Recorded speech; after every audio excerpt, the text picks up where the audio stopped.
Hello and welcome to the Citi Newsroom from our studios at number 5, Owula Hansen Lane at Tesano. I'm Frema Edunyame. Coming up.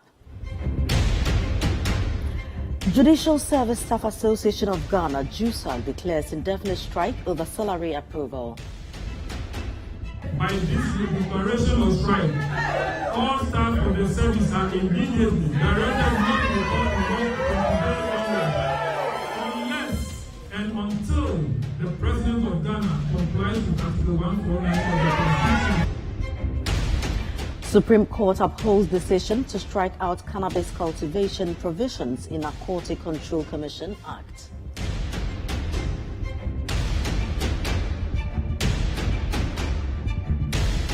Also in the bulletin, food suppliers give ultimatum to National Food Buffer Stock Company over unpaid debts. Failure to pay us in 14 days from now, all the arrears owe our members, we will resort to picketing in the premises of the National Food Buffer Stock Company. And later, construction resumes in Koforidua Township after Citi News report exposes road conditions. And it's all about periodic maintenance of roads in Koforidua in terms of asphalt overlay. So we have periodic maintenance, asphalt overlay. We also have routine maintenance, pothole patching.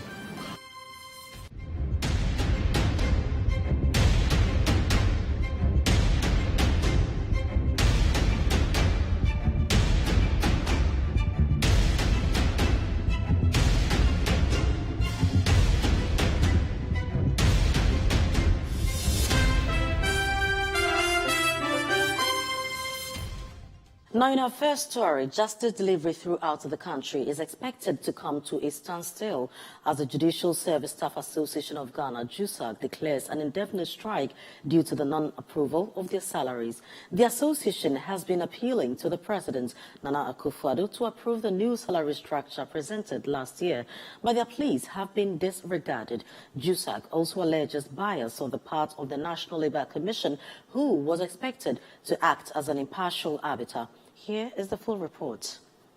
In a letter addressed to the Executive Secretary of the National Labour Commission, the Judicial Service Staff Association of Ghana gave the President a deadline of Friday, May 12, 2023 to approve and implement the reviewed salaries, including all arrears dating back to January 2023. JUSAG submitted its proposal for the salary review for 2023 to 2024 on October 31, 2022 to the Judicial Council for consideration in the advice to the President as mandated by Articles 149 and 158 Clause 2 of the 1992 Constitution of Ghana. JUSAG has been actively working to secure approval for the new salary structures since last year, but their efforts have been in vain. During a press conference held in Accra, Samuel Afote-Otu, the president of the Judicial Service Staff Association, expressed the inability of members to sustain their livelihoods under the current economic conditions with their current salaries. We can no longer bear it. An empty sack cannot stand upright. The National Executive Council of JUSAG, upon consultation with Judicial Service Association of Ghana, JUSAG, Senior Staff Association, SAGI, Drivers Association, Finance Staff Association, and all stakeholders who, by this declaration of strike, all staff of the service are immediately directed not to report to work from today onwards.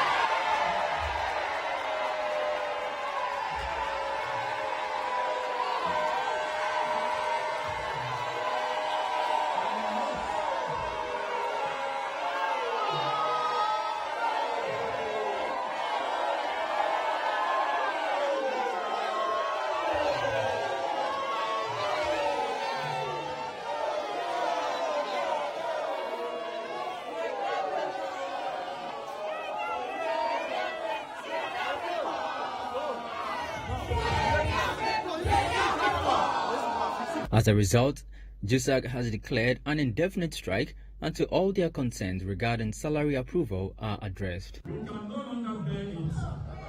An empty sack cannot stand upright. The National Executive Council of JUSAG, upon consultation with the Senior Staff Association,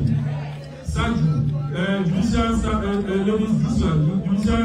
Ladies Association of Ghana, the Finance Association, Staff Association, drivers, and all stakeholders. By this declaration of strike, all staff of the service are immediately directed not to report to work from today onward, unless and until the President of Ghana complies with Article 149 of the Constitution by approving and paying our salaries with all the arrears from January to date.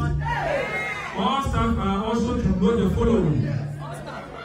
The security men and women are to stay at post, but make sure that all entrances to the court and other offices are locked to prevent entry into the court or any premises of the service. All drivers are directed to hand over their official vehicles in their custody to the transport department. No driver shall drive any office vehicle or any officer or any jet during the period of the strike.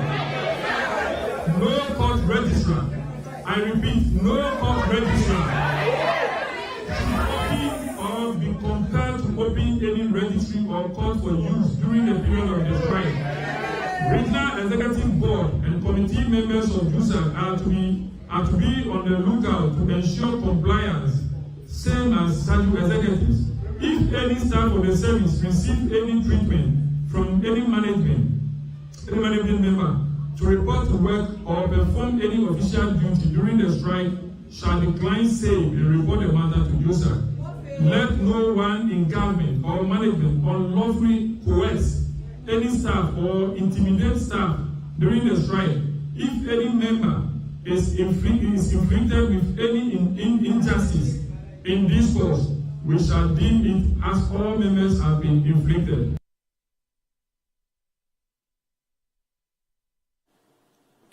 Meanwhile, the National Food Suppliers Association has issued a 14-day ultimatum to the National Food Buffer Stock Company demanding payment for their outstanding debts.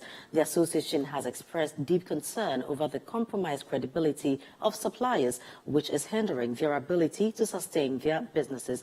The following report has more. Buffer Stock! The National Food Suppliers Association comprises suppliers who provide food to various senior high schools as part of the free senior high school policy. However, the association is currently facing a significant challenge as the government has failed to make payments for almost 2 years despite efforts to resolve the issue. According to the terms of their contract with the National Food Buffer Stock Company, payment for supplied items should be made within 60 days after their receipt by the schools. Regrettably, this condition has been repeatedly breached. In response, the association has given a 14-day ultimatum to the National Food Buffer Stock Company demanding immediate payment of their outstanding debts. If the deadline passes without payment, the association plans to picket at the premises of the National Food Buffer Stock Company. The National Food Buffer Stock Company has, for the past 1.5 years, failed to pay for the various foodstuffs supplied to the secondary schools by our members. Apart from the numerous letters addressed to the Office of the Chief of Staff, the Ministry of Education, and the National Food Buffer Stock Company, several attempts have been made by members of our association to have their monies paid to them, but all have proven to be unsuccessful. We are by this press conference serving notice to the National Food Buffer Stock Company that failure to pay us in 14 days from now, all the arrears owe our members, we will resort to picketing in the premises of the National Food Buffer Stock Company. And we will sleep there, we will go there with our mattresses, we will go there with our coffees, we will go there with everything that we have in our houses. We are going to create another house in Buffer Stock. We will be there till our money is settled. We no go sit down, make them cheat us every day. During a media briefing, Kweku Amedume, the spokesperson for the association, expressed grave concern about the impact of delayed payments on the supplier's credibility. The prolonged delay in payment has severely hampered their ability to effectively run their businesses. We have lost credibility in the eyes of our creditors, farmers and bankers, who are resorting to all manner of activities against our members, all in the bid to recoup their money we owe them. The banks are on our necks to take over our properties and assets because we are in default of the loan agreement we have had with them. Buffer Stock is doing emergency supply and has awarded contract to private individuals to supply the goods that we always supply on credit to Buffer Stock. The question we are trying to ask is that why would you owe us money? Instead of us giving us the money you owe us for us to continue supply to support the free SHS program, you have decided to do emergency by contracting new suppliers who are not in the business, who are rather running to our members to take goods to go and supply when we have millions of Ghana cedis with the Buffer Stock Company. However, the association clarifies that their demand for payment does not seek to frustrate or undermine the government's free SHS program. Their primary objective is to receive the outstanding payments owed them, ensuring the sustainability of their businesses and continued provision of food supplies to the participating schools. And we want to continue to support the government policy of free SHS. Sure. Yes. But we cannot support if the monies given or the supplies given to Buffer Stock, we've not been able to get those monies back. Yes.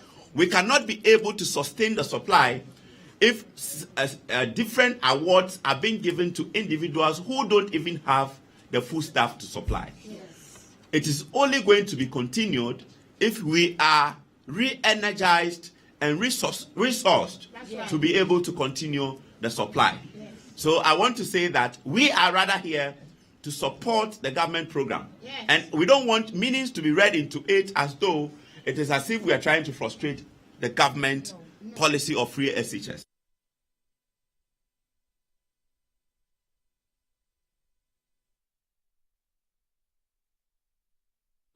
Now in some other news, the Supreme Court has upheld its decision to strike out provisions in the Narcotic Control Commission Act that allowed for the cultivation of certain kinds of cannabis for medicinal and industrial purposes. Now this follows a 5-4 decision dismissing a review application filed by the Office of the Attorney General. The Supreme Court had earlier ruled in favor of an applicant who invoked the original jurisdiction of the Apex Court to strike the provision which was legislated in violation of Article 106 of the 1992 Constitution. Now, according to the applicant, the said provision was introduced without an explanatory memorandum as mandated by law. The Apex Court, after considering the review application, dismissed it for not meeting the threshold.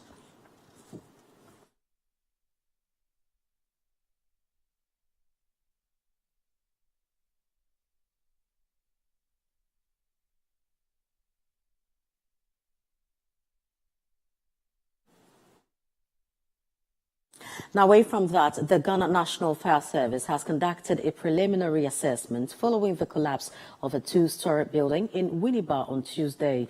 They attribute the collapse to the waterlogged nature of the land on which the building was situated. Fortunately, all 15 tenants occupying the building escaped unharmed. Our Central Regional Correspondent, Calvis Tete, brings us more details in the following report. According to eyewitnesses, the building collapsed late Tuesday afternoon, but luckily, most of the occupants were away at work, resulting in no injuries. Local residents were taken aback by the incident, considering that the building was relatively new.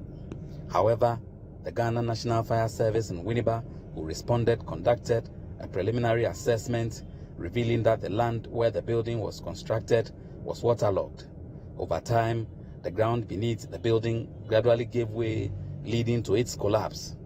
Assistant Divisional Fire Officer Grade 1, Ebenezer Fifi Dazi, spoke to Citi News, providing insight into the incident. When we got there, there has been a collapse of two-story building at that same site.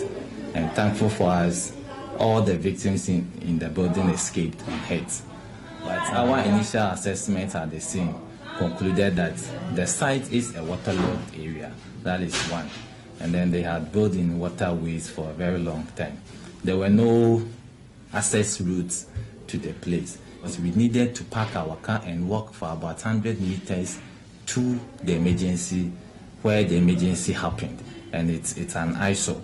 So we played with the citizens that anytime they are putting up any structure, they are supposed to at least come to fire service for fire permit.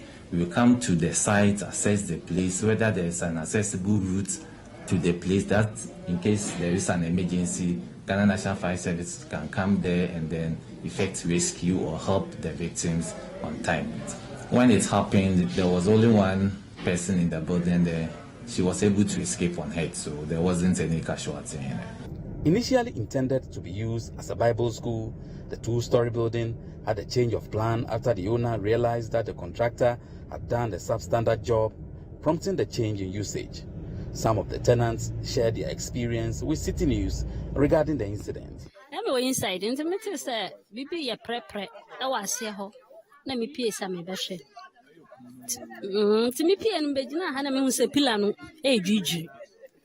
To me jahana and papa name mammy we are my friend. I'm so daddy me wa how.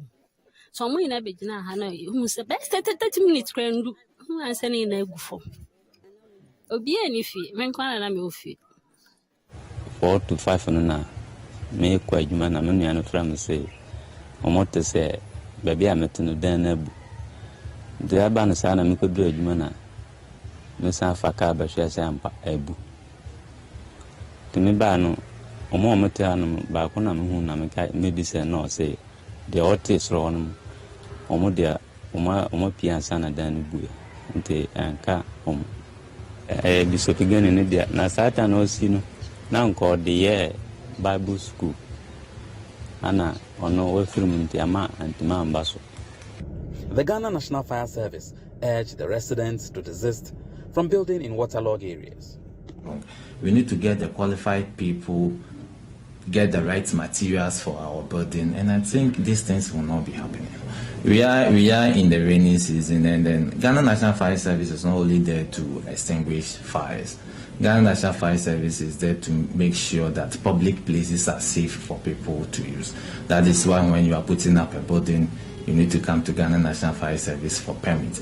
Before we give the permit, we go to the site, do some assessment, and which accessible route is a key to that. We look at all these things before we give you the permit. And when you are done with the house, we also give you a fire certificate. For the fire certificate, we will come to the building, assess the place, look at the electrical installation you have in there, look at the firefighting equipment you have in there, before we can give you the certificate, which signifies that the place is safe for people to use.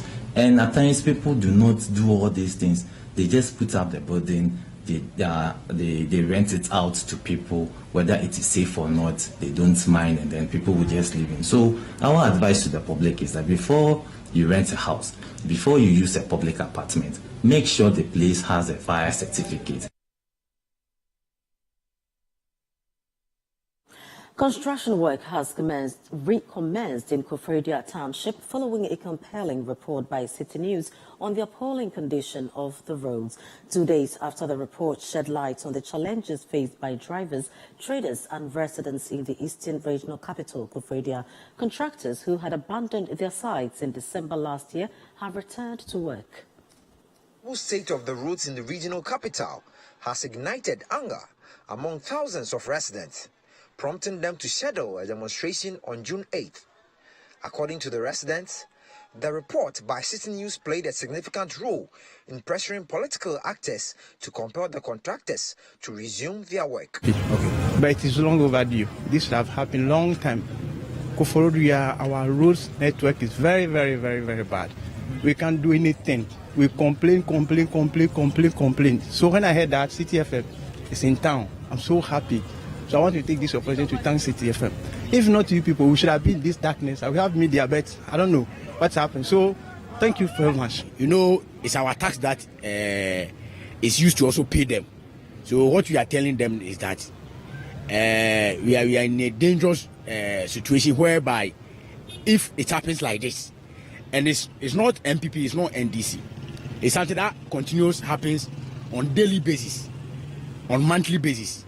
So if better for them to change, is also good. The Department of Urban Roads has outlined specific tasks assigned to the contractors who have returned. These include periodic maintenance, asphalt overlay, routine maintenance, and pothole patching. The Eastern Regional Hospital Road and the B. Foster Stretch to Agata Market have been identified as priority areas for repair. Engineer Samuel Mensah, the Director of Eastern Regional Urban Roads, spoke to Citi News regarding the scope of work for the contractors. He clarified that the Galloway High Court stretch has not been neglected. So this is an ongoing project. So we are tackling all those. For example, the Zongo, we have about 4 kilometers to be done there. The Minyela Road, we have about 3 kilometers. Adan Road, Judicial Estates. We also have Ifidiase, Abraham Kwanta to Ifidiase traffic lights. We are working all over the city, but as I said, it's gradual. There's priority. We have priority areas. We all agree the road to the hospital is critical, and also the main road to the CBD from Melcombe, Methodist, B. Foster to Ifidiase traffic lights. That's the main road. We'll be working on that. So rest assured, we've not slept on them. It's an ongoing project, and we'll get there very soon. The return of the contractors to site has been a welcoming news, especially for management of the Eastern Regional Hospital, who have described it as a relief. Emmanuel Akunai is the estate manager at the Koforidua Central Hospital. For some months back, when ambulances are coming to the hospital, probably those from Suhum, those from Akuse, very rough. The road, the nature of the road alone is very rough. But what we've seen from this week, the management of this hospital is very, very much appreciative. Though we don't know where the funds is coming from, but we are extremely grateful for what we are seeing. One such community is the Zongo community, whose roads are in a deplorable state. The Eastern Regional Chief Imam, Yusuf Amudani, expressed his disappointment, calling on government to fulfill its promise to fix their roads. All the minister and the MP, they have come and promised us they want to be the asphalt. Still, up to now, we haven't seen anything. They say after the rain last year, when the rain stopped, they will come and do it. But up to now, we haven't seen anything. Anytime when we wait to them, they say we shall wait, they are on it, they are on it. So we don't know what to do up to now. In the midst of these developments, the Koforidua Development Advocates, a social pressure group, stands firm in their commitment to stage a demonstration against the poor condition of the town roads. Despite calls from political figures to reconsider, the group's convener, Godswe Komla Agbodo, affirms their determination to proceed with their protest. Native. I am from Volta region, but this is where I grew up, and I must make sure that the corner that I find myself is brightening. I can't be here, my roads will be bad, and you tell me I shouldn't speak to it, and you intimidate me with on tribal grounds. Come on, to hell with that bigotry. Are you moving ahead with the demonstration? The demonstration is coming on. The demonstration is coming on. Engineer Samuel Mensah, however, refutes claims that the contractor's return is solely a response to the intended demonstration against the government regarding the state of the roads. About 2 weeks before that, so it wasn't because of the agitation and the planned demonstration. So basically, we've planned already. It's a contract.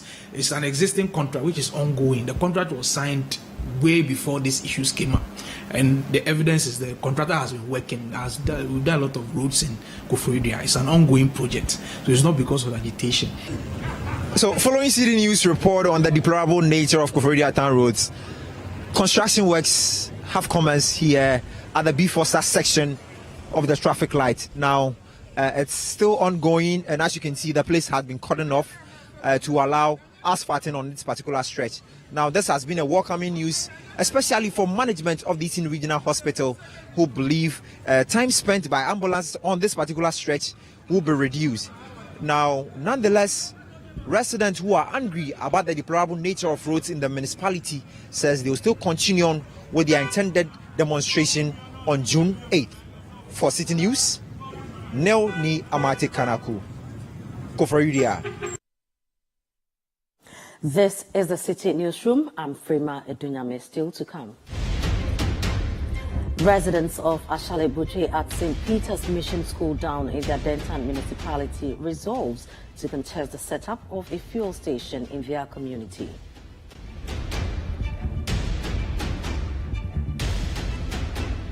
We have the details coming up shortly. Don't go away.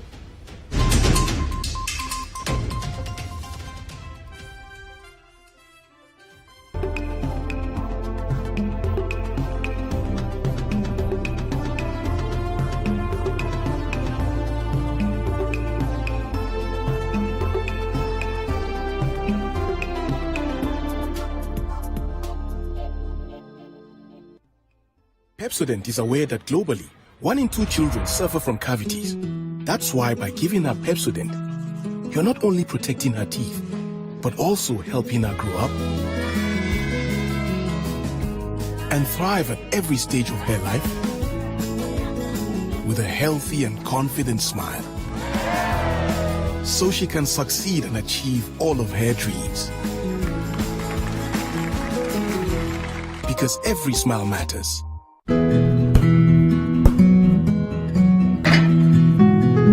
This is the neighborhood I'm having my twins. The very reason why I took it for us. See, the price is very good and it's spacious to contain all of us.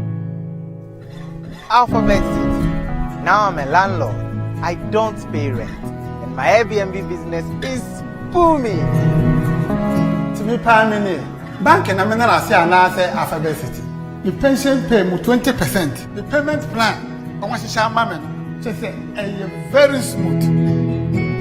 This is a healthy place to raise our families and creating peace. Come on, be my neighbor. Alphabet City, the ABC of Home Sweet Home.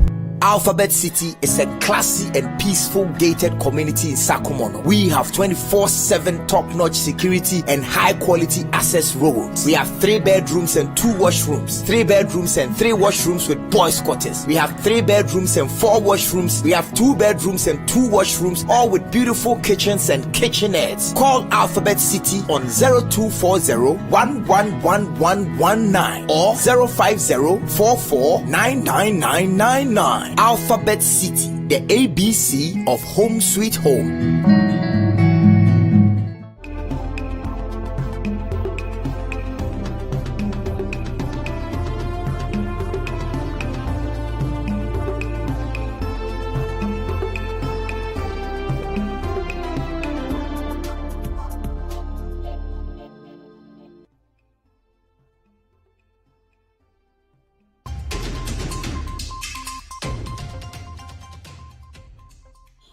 Thanks for staying. Residents of Ashale-Buche at St. Peter's Mission School down in the Denton municipality have resolved to contest the setup of a fuel station in their community. They bemoan the siting of the fuel station will pose danger to residents. Citi News' Kennedy Chumesi visited the area and has come through with this report read to you by Ni Late Late.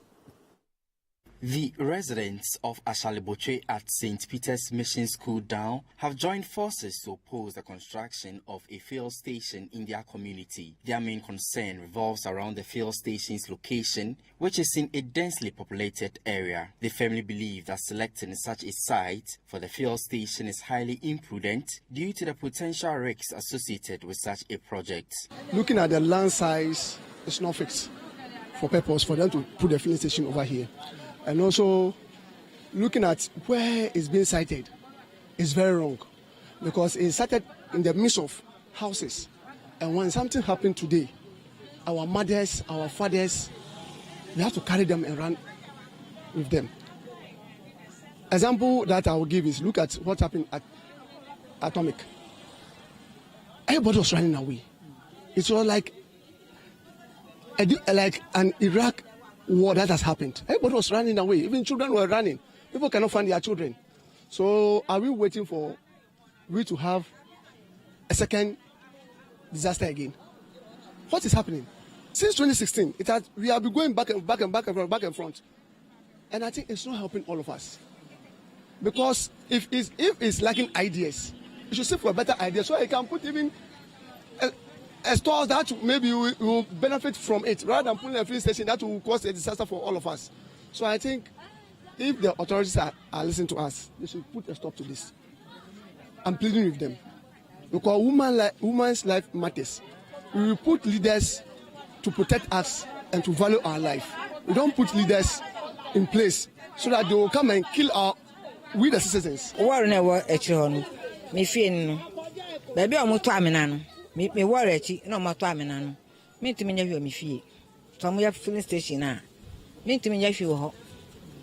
Into filling station there yem prenso obi am prenso say me won dey kra me ma be gyina ho. Wo mo makwan. Me na no be gyina ho. Obi an kwan so be filling station. Me to me so me gas o me feel. Fi say baby o to aminano. Me kitchen she ho. Into me to me you me feel. Me makra wo fia me timi ja me ma wo fie na akọ baby wo nti ho de filling station there on timi nye on so na adwembo no ya bibi foforo and they fine self filling station there out but you are the ambasso patrol no de be ye no na mempe e se be me fie ho paro na me se mempe patrol no na me se mempe so de baba man o fam ma me te po so de ye na asisi nu paro mante ana o ba sebe me ma bra mi kunu no ya ma mi o no baka se mi kunu no ya ma mi no wa debi man kasa piate su poku ente me se me pe sa akani ana o be ye no ayi nsie da ya no patron no de baba no me pe. Guel PLC, the initiator of the fuel station project, began construction plans in 2016. However, the project was halted because Guel failed to obtain the necessary permits from authorities such as the National Petroleum Authority and the Environmental Protection Agency. After meeting these requirements, the NPA directed the suspension of further construction in 2020 following a petition to the authority. According to the Adentan Municipal Assembly, Guel has now obtained all the required documents from the National Petroleum Authority and the Environmental Protection Agency to proceed with setting up of the station, as it has been designated a commercial hub. In an interaction with Citi News, the Public Relations Officer of Guel, Robert Tre, asserted that the company cannot be faulted since it has successfully acquired all the required permits to site the fuel station. As far as Guel is concerned, as a law-abiding company, the station in question has been able to acquire all the necessary regulatory and building permits for us to be able to go on with construction.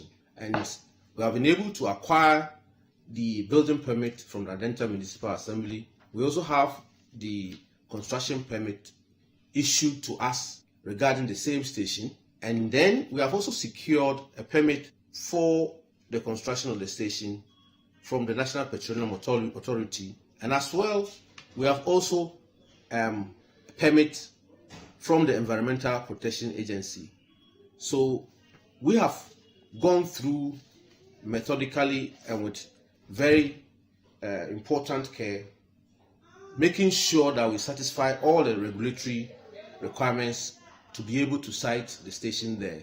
For us, we have not gone contrary to any regulations as specified before the construction of stations. The residents' objections are primarily rooted in their concern for the safety and well-being of their community. They highlight the tragic gas explosion at Medina Atomic Junction and the devastating incident that occurred at a Guel filling station on June 2015 at Kwame Nkrumah Circle, which claimed the lives of over 100 persons. They further argue that the influx of vehicular traffic generated by the fuel station would exacerbate congestion in an already busy area. Yeah, 3 days. So mu ye adwuma wa ha na ye ka kire mu se ye mpre mo mu nye omu ba ye wan ka kire ye se mu be no be see somebody wa ha se go for mo mu permit ya mo mu permit for what? In between this house and this house. How can you do filling station here? Even 100 by 110. What about to me the filling station? Are they? Como plot upon a car can say filling station. Como plot me bio can a filling station. I'm a tronic kelene. Ebanya botebie. Neje kwebie. Ni bien and your name. What found what job on where I chose my outside. Ni kadenan bob I wear bien. Bien and a canchman I chew a bien. No yen shibami. Nya wow. Nya no pan why. Ninya nwe ne like my friend banwe. Na ba wa ka wo bi ka wo na bi. Na je wo ne ka how mo na mi. She na ka how mo na le wo nye won kwanya fai. Yen shibami nya wow. Ko ni papa ne e cha ka edwan mo. Ne ka ni ne ka ba bi ne don. She wo ka kwa ka wo small e. Wo small ka ba chunu chuma ko kuro e wo small e. She ka ne ka filling station ne no no na e ko circle. No one echo atomic junction. No one echo hey baba o ne ke ba ba wo hina na le no ela no kwale work. Days ago, we saw him coming to start the whole project again, and it became a whole confusion again. So I think he just has to make up his mind. It's not something the community is going to agree. That's the community, but let's look at the brighter side of it. You can't site a fueling station in a residential community. It won't work. We live here with our parents. We've lived there throughout our lives.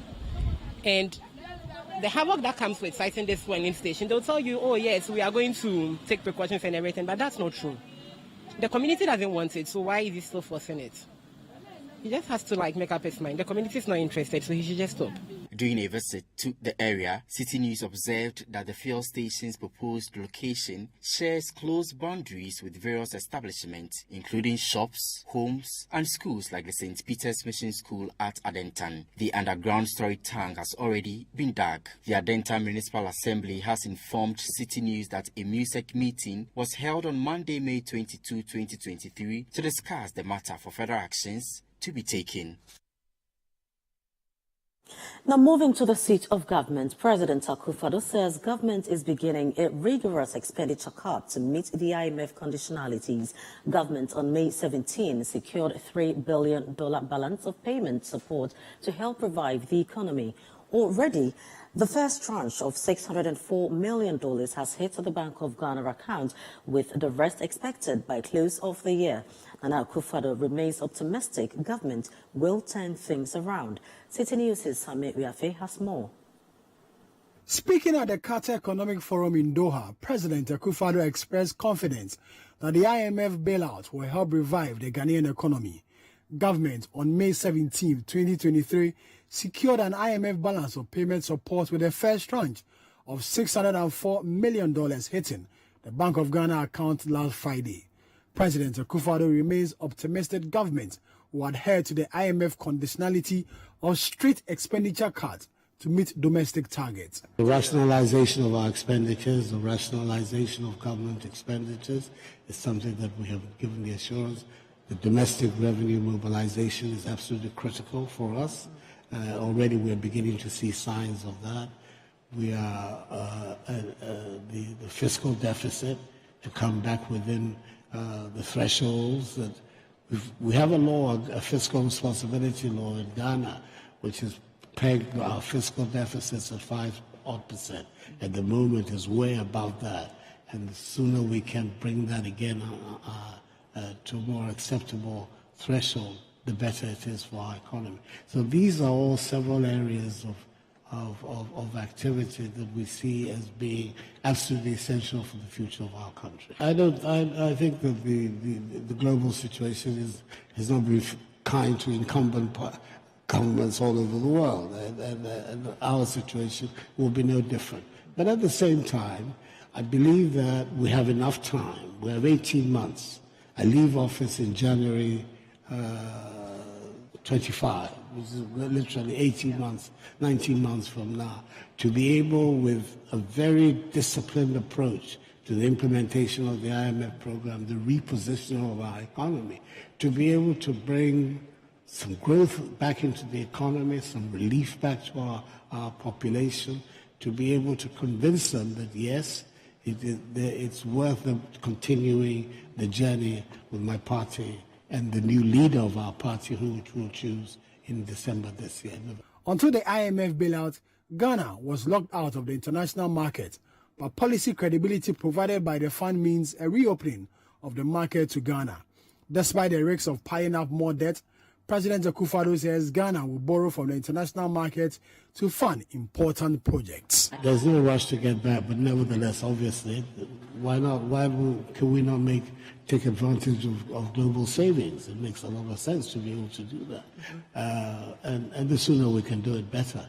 I think that what the finance minister means is that we're going to try as much as possible to maintain the discipline which is required, which is the most important prerequisite of a successful program. Right. And that would mean ramping up our own domestic savings, being able to put systematic controls over public expenditure to make sure that we're always cutting our coat according to our cloth, and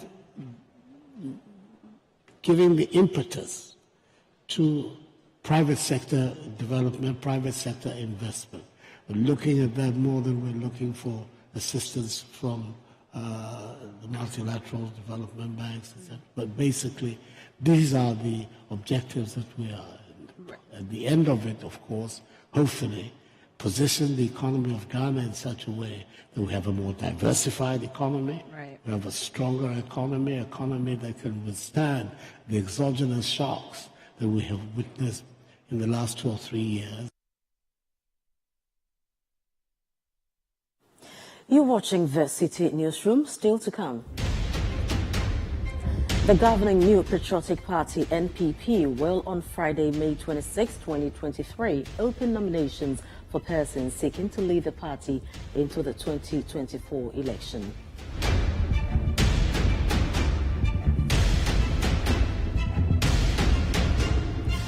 We have the details coming up shortly. Please stay.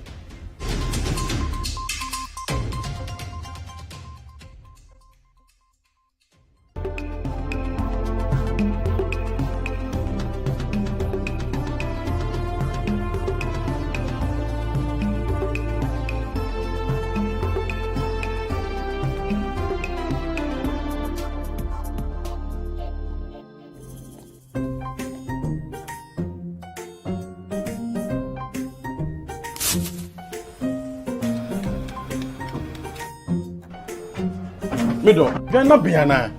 I'm going to you about this every time I just say, baby, shit. My gosh. Junior!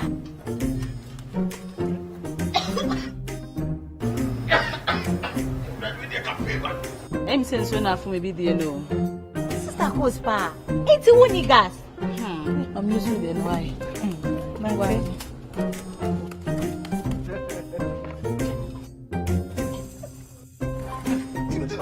Down Yankanawa. Sister Cos. Use gas. Gas ye fast, ye easy, ye convenient. Wow. Let me see your hand.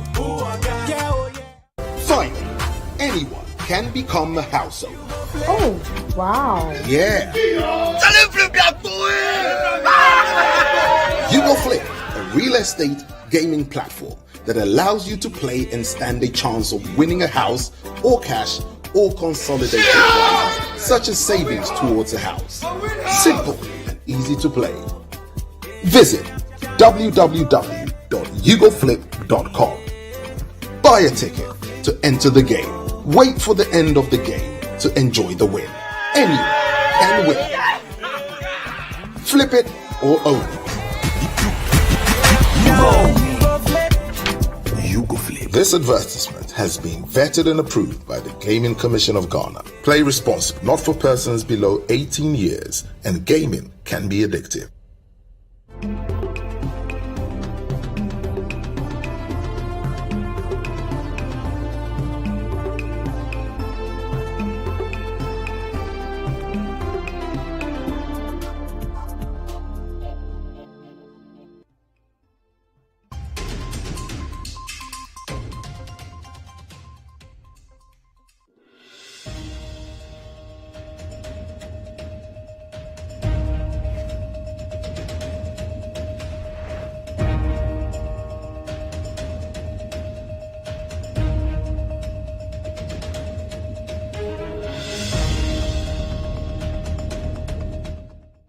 For staying, the governing New Patriotic Party, NPP, will on Friday, May 26, 2023, open nominations for persons seeking to lead the party into the 2024 elections. Already, 10 individuals have given indication of their intent to succeed President Akufo-Addo. There is more in this report. The NPP in 2024 seeks to retain power and become the first political party to run the country for 12 years continuously. Already, 10 party stalwarts have showed interest in leading the party into victory into the next polls. Vice President Dr. Mahamudu Bawumia leads the pack of persons who want to take over from President Akufo-Addo in 2024. He has been the party's vice presidential candidate since 2008. Many credit him for the party's victory in 2016. This will not be the first time a sitting vice president will want to take over from his boss. In 2008, the late Alhaji Aliyu Mahama attempted to succeed the then candidate Kufuor, who was leaving office, but failed in that bid. Arguably, Dr. Bawumia's biggest challenger will be Alan Kyerematen. He resigned as trade minister in January 2023 to pursue his presidential ambition, an ambition he has had since 2007. Many believe Mr. Kyerematen may cause a major stir come November 4th. Another contender many polls predict will have a good showing is MP for Asin Central and board chair of Ghana Gas, Kennedy Ohene Japan. The no-nonsense MP has been described as a grassroots person who will improve the lot of MPP members. Dr. Akoto Owusu-Afiye, the immediate past Agric minister, is also in the race.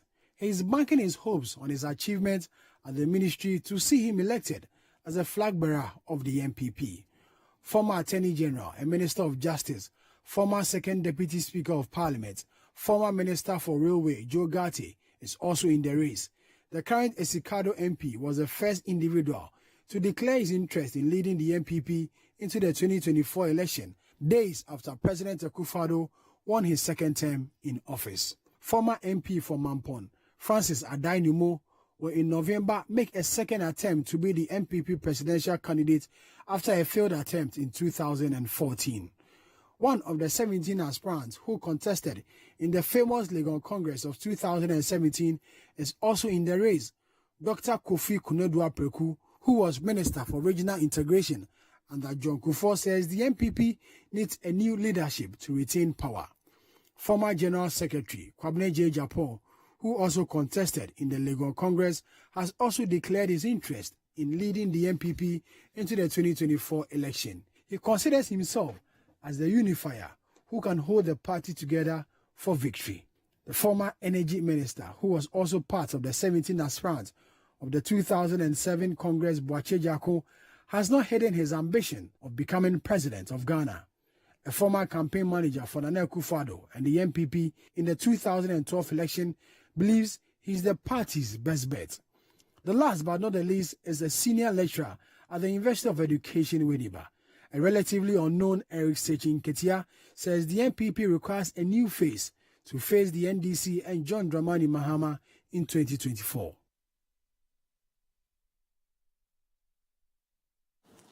Now, away from politics, the Ghana Private Road Transport Union, GPRTU, has acknowledged the need to finalize the appropriate percentage of fare reduction. Now, this decision follows a previously announced reduction in fares, which was scheduled to take effect on Wednesday, May 17, 2023. Here is the report filed by Citi News' Victoria Bonto and read by Kweku Ejama Ansa. The reduction in fares, which was expected to bring relief to public transport users, was greeted with opposition. The decrease in fares was a response to the gradual decline in fuel prices, providing an opportunity for operators to pass on some of the savings to commuters. However, it was observed that a significant number of transport unions did not adhere to the fare reduction directive. On Tuesday, May 23, 2023, the Ghana Private Road Transport Union, GPRTU, released a statement explaining that the reduction in fares was implemented without conducting the standard market survey. This survey is crucial to ensure that all components affecting fares in the country are taken into consideration. Abasi Moro, the Industrial Relations Officer of the GPRTU, addressed the issue in an interview with Citi News. This time round, the communique came out and we have to realize or pinpoint somewhere that there is something wrong. The system we've been using by going around the market looking at the other components we use alongside fuel before coming out, we made mistake by just coming up with that communique before realizing that no, we haven't used the system that we were using. Lo and behold, realize we have committed an error. That was why we came out and said, no, yes, we are pleading to the general public that yes, we came out with a communique, there is an error, so we should cease fire. Let's still continue with the old lorry first till we rectify that anomaly. Yes, we send cows to the market. The communique which came out yesterday that I share with you, I would also want you to highlight on that. Now we came out with that communique indicating that we haven't concluded with the prices of the components, of which we are saying some have triple, some have double, almost all the commodities or the components that we are using alongside the fuel have experienced different prices. Hence, we have to hold on and come out finally with a final decision. So this is the situation on hand. He acknowledged the oversight made and assured the public that the union had taken corrective measures. Diligent market research is currently being conducted to reassess fair pricing and ensure that the appropriate percentage of fare reduction is determined. The University of Mines and Technology and UMaT Ghana, a mining wastewater treatment engineering company, have signed a memorandum of understanding to research into treating mining polluted wastewater to make it drinkable. The Vice-Chancellor of UMaT, Professor Richard Kwesiamankwa, speaking to Citi News at the signing ceremony, said although the collaboration comes with learning opportunities and internship for students of UMaT, the biggest benefit is how the institutions can work to clear both small and large-scale mining polluted wastewater. Citi News' Akwese Jayanim has more. The University of Mines and Technology, UMaT, being Ghana's foremost mining engineering training institution, at Takwa is not only interested in training personnel for the industry, but feel responsible to research into solving the peculiar problems associated with the mining industry. After being granted a concession by the Minerals Commission to run a model small-scale mining, UMaT signed an MOU with UMaT Ghana Limited, an international company that treats mined wastewater. Speaking to Citi News at the signing ceremony, the Vice-Chancellor of UMaT said the move is a positive one aimed at building capacity to clean mining polluted water bodies. I'm looking at what we can achieve together. As we are aware, UMaT is into mine waste waters in terms of the treatment. And UMaT is also involved, or we have been doing some research as far as mine waste waters are concerned. So the idea is that if we can team up and synergize, then together we should be able to influence our space very positively. We are hoping that our students will get a chance to learn about the technologies that are deployed by UMaT, and in addition to that, they will create spaces for attachment. UMaT is more into large-scale operations, but we believe that by teaming up, we can also explore some of the things we can do in the small-scale mining arena so that we can try and clear some of the waters that have been made muddy and polluted by the small-scale mining operations. So I'm looking at something great, working in the large-scale mining area, working in the small-scale mining area to impact the system positively. Managing Director of UMaT Ghana Limited, Herman Grobler, who signed on behalf of the company, said, "It is a privilege to give back to society." We employ some of the world's premier chemical engineers working in the field of mine water treatment. We have a lot of knowledge and experience methods that we want to share with the students. We are also going to give them opportunities to work with us. We will give bursaries for bright students, all of those kinds of things. Education is extremely important for us as a company and for me personally. So this is one way of giving back a little of what Ghana has given to us. I hope that this collaboration with the school will result in better engineers coming out and closer collaboration between industry and the business and the university. And this is where we part company. This has been the Citi Newsroom. We have more news on our website, citinewsroom.com.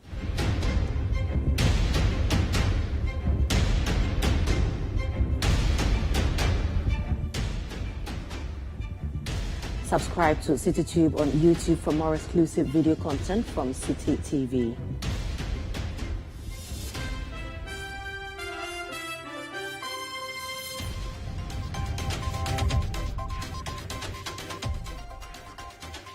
Thank you very much for watching. I'm Frima Edunyame.